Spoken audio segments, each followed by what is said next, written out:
Seramai 349 calon layak bertanding bagi merebut 82 kerusi Pilihan Raya Umum DUN Sarawak ke-12.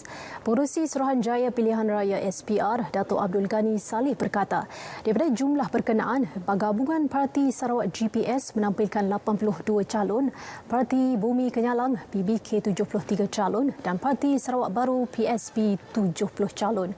Laporan penuh kita ke Kuching bersama Vanessa Maring. Silakan V.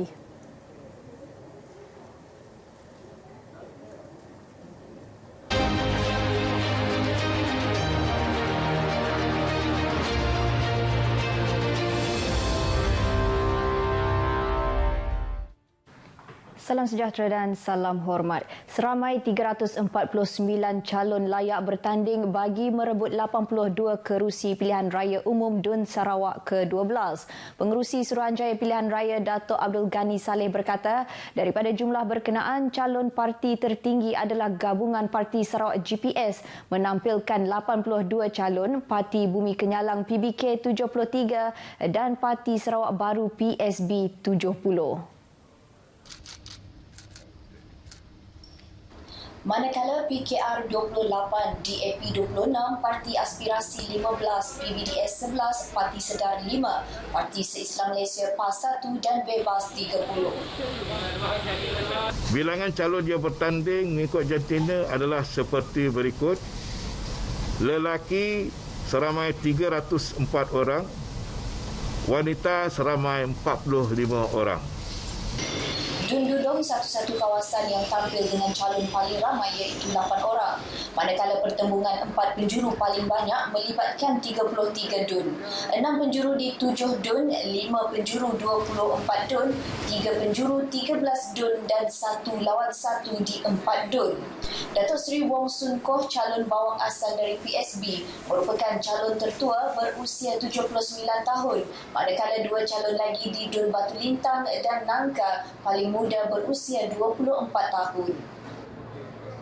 Aspek keselamatan sepanjang Pilihan Raya Umum Dewan Undangan Negeri PRU DUN Sarawak ke-12 antara yang dititik berat dalam memastikan proses penamaan calon yang berlangsung pada pagi tadi di seluruh Sarawak mematuhi prosedur operasi standard yang ditetapkan. Untuk perincian lanjut, kita bersama Eric Christopher yang kini berada di Pusat Media IPK Sarawak, Jalan Badruddin Kuching. Eric, silakan.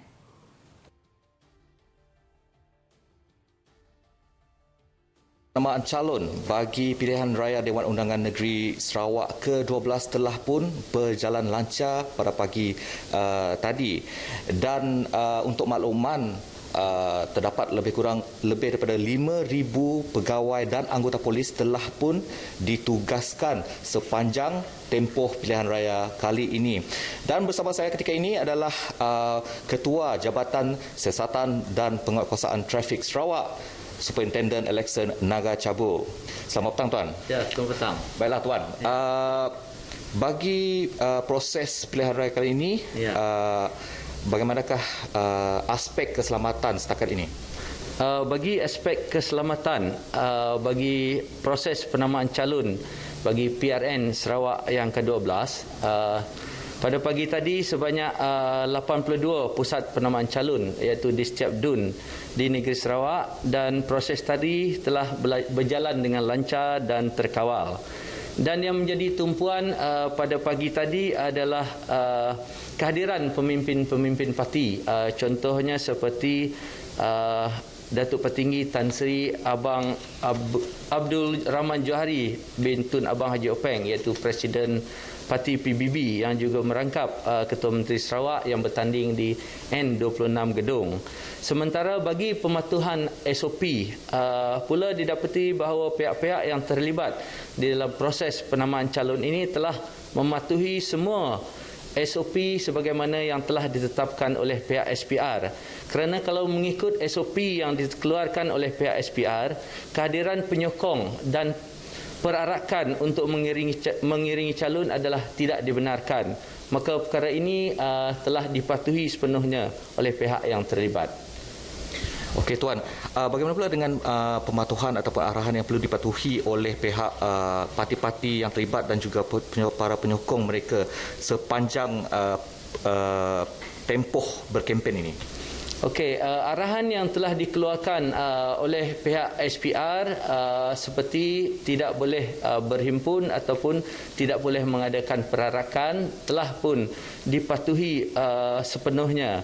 Dan pada hari ini juga kita dapati bahawa tidak ada insiden yang tidak diingini berlaku dan setakat ini tidak ada report polis ataupun sebarang kompaun yang dikeluarkan oleh pihak polis kepada mana-mana pihak yang terlibat di dalam proses penamaan calon ini. Baiklah Tuan. Ya. Akhir sekali, bagaimana dengan permit berkempen? Setakat ini ada tak permohonan yang dibuat oleh para calon untuk permit berkempen?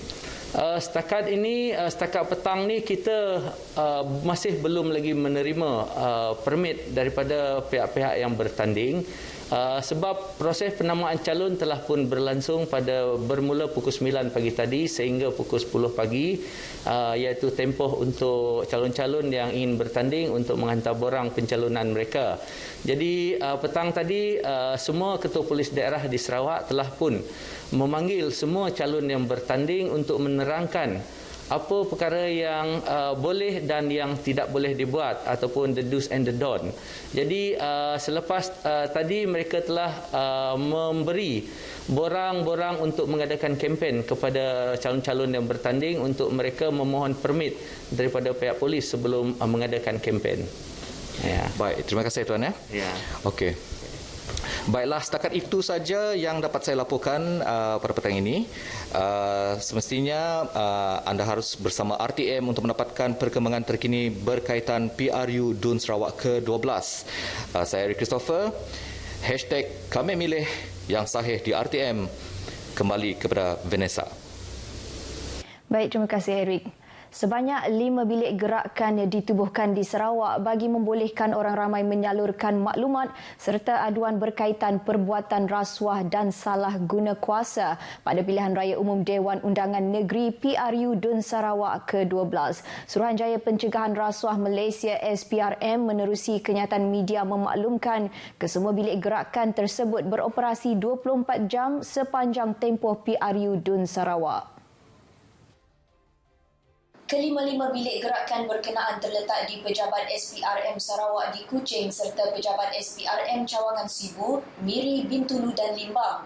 Kenyataan tersebut turut memaklumkan orang ramai juga boleh menyalurkan sebarang aduan rasuah dan salah guna kuasa menerusi email aduan.prnsarawak@sprm.gov.my. Dalam hal itu, SPRM turut mengingatkan calon dan parti politik yang bertanding supaya tidak melakukan aktiviti-aktiviti yang boleh melanggar undang-undang dan peraturan pilihan raya. Bumi Kenyalang yang kaya dengan alam semula jadi sememangnya menjadi antara lokasi pilihan pelancong. Memiliki kelebihan itu menjadikan sektor pelancongan negeri ini memerlukan kepakaran anak tempatan untuk bekerja dalam bidang berkaitan. Matlamat itu boleh dicapai dengan pembinaan Pusat Kecemerlangan Teknikal Sarawak Sentex Lundu yang terletak di barat laut bahagian negeri ini dengan memberi fokus kepada bidang pelancongan dan hospitaliti. Ikuti laporan yang disediakan wartawan Debbie Amanda Padan.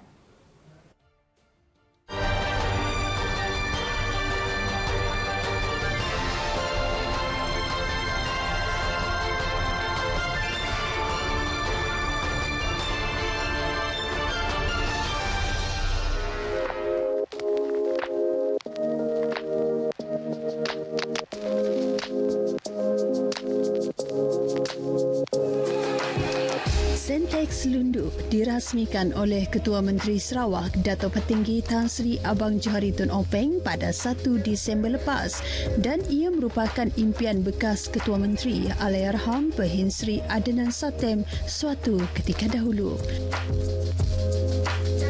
Dilaksana bagi membantu golongan belia di Lundu dan kawasan sekitar, inisiatif ini diharap meningkatkan kebolehpasaran dalam pelbagai industri.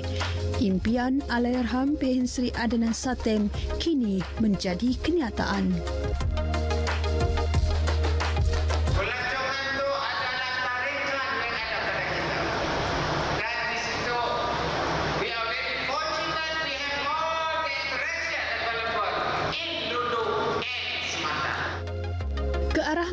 merealisasikan hasrat itu turut dirasmikan Akademi Hospitality dan Pelancongan.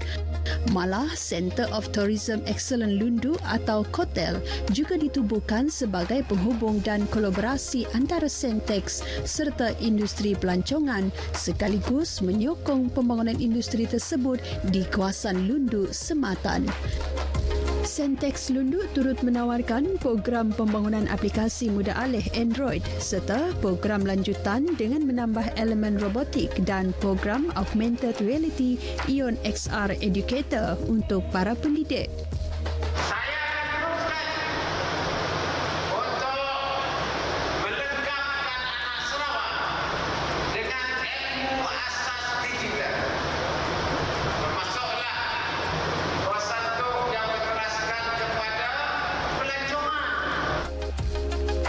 Sentex Lundu turut membuat memorandum persefahaman bersama 5 rakan strategik termasuk Sarawak Convention Bureau, Huawei, Keysight Technologies, Sarawak Energy Berhad dan BOS Retrov ke arah menjadikan Lundu sematan sebagai destinasi zon pelaburan pelancongan.